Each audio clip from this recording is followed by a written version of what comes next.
Praise lord. దేవుని ఘనమైన నామమునకు మహిమ కలుగునుగాక. ప్రభు పేరట మీ అందరికీ హృదయపూర్వక వందనాలు. ఈ ఉదయకాలము దేవుని వాక్యాన్ని విందాం. యెహోషువ గ్రంథము 3వ అధ్యాయము 8వ వచనము.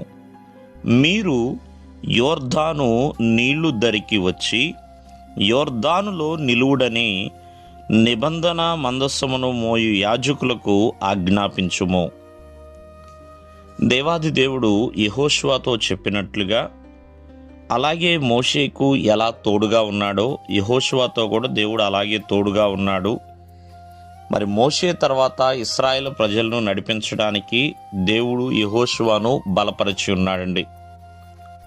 మరి వీరి యొక్క ప్రయాణంలో యోర్దాను నది అనేది వీరికి అడ్డుగా ఉన్నది. ప్రియమైన వర్లరా, యోర్దాను నదిని వారు దాటాలి. కాబట్టి అప్పుడు పరిస్థితి ఏంటి? మందసాన్ని మోసే యాజకులు ఉన్నారు, అలాగే ఇశ్రాయేలు జనాంగం ఉన్నారు. ప్రియమైన వర్లరా, ఇక్కడ భక్తుడైన యెహోషువ కూడా ఉన్నాడు. మరి యాజకులు ఆ మందసాన్ని తీసుకుని నీటిలో ఉండాలి, ఆ యోర్దాను నదిలో ఉండాలి. అలాగే ఇశ్రాయేలు ప్రజలు కూడా మరి ఆ నీటి ఒడ్డున నిలబడాలి. మరి ఎక్కడ ఏం చేయాలి? నీళ్ళు అంటే చాలా ప్రమాదకరమైనవి. యోర్దాను నది, మరి ఆ నది యొక్క నీరు చాలా ప్రమాదకరంగానే ఉంటుంది. కానీ ఆ నిబంధన మందసాన్ని మోసుకుని యాజకులు వచ్చి ఆ నీటిలో దిగినప్పుడు ప్రియమైన వర్లరా, ఆ నీటి అంతటిని కూడా దేవుడు దూరముగా ఏకరాశిగా నిలిపేశాడండి. ఆ దేవాది దేవుడు ఆ నీళ్లు తగ్గేలా చేశాడు. ఒక అద్భుతమే ప్రియమైన వర్లరా. నమ్మశక్యం కాని అద్భుతాన్ని దేవుడు ఆనాడు ఇశ్రాయేలు జనాంగం పట్ల దేవుడు చేసి ఉన్నాడు.